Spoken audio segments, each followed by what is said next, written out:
Thrissur ചൂണ്ടലിൽ bus അപകടത്തിൽപ്പെട്ടു. 30ഓളം പേർക്ക് പരിക്കുണ്ട്. കുന്നംകുളം ഭാഗത്ത് നിന്ന് തൃശൂരിലേക്ക് വരികയായിരുന്ന ബസ്സാണ് നിയന്ത്രണം വിട്ട് പാലത്തിന്റെ തൂണിലിടിച്ച് അപകടമുണ്ടായത്. MS ലിഷോയുണ്ട്.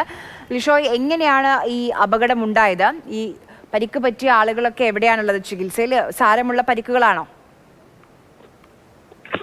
പരിക്ക് പറ്റിയ ആളുകളെ തൃശ്ശൂരിലെ വിവിധ ആശുപത്രികളിൽ പ്രവേശിപ്പിച്ചിട്ടുണ്ട്. ഏകദേശം 10 പേർക്ക് സാരമായ പരിക്കുകൾ ഉണ്ട് എന്നാണ് നിലവിൽ അറിയാൻ കഴിഞ്ഞത്. അതായത് തൃശ്ശൂർ ഭാഗത്തേക്ക് വരികയായിരുന്ന ഫൈസ് മോൻ എന്ന് പറയുന്ന ബസ്സാണ്, സ്വകാര്യ ബസ്സാണ് അപകടത്തിൽപ്പെട്ടത്. ബസ്സിന് അമിത വേഗത ഉണ്ടായിരുന്നുവെന്ന് നാട്ടുകാർ പറയുന്നുണ്ട്. പക്ഷേ അക്കാര്യത്തിൽ എങ്ങനെയാണ് അപകടം ഉണ്ടായ സാഹചര്യം എന്നുൾപ്പെടെയുള്ള കാര്യങ്ങൾ പരിശോധിക്കേണ്ടിയിരിക്കുന്നുവെന്നാണ് പോലീസ് ഉൾപ്പെടെയുള്ളവർ പറയുന്നത്.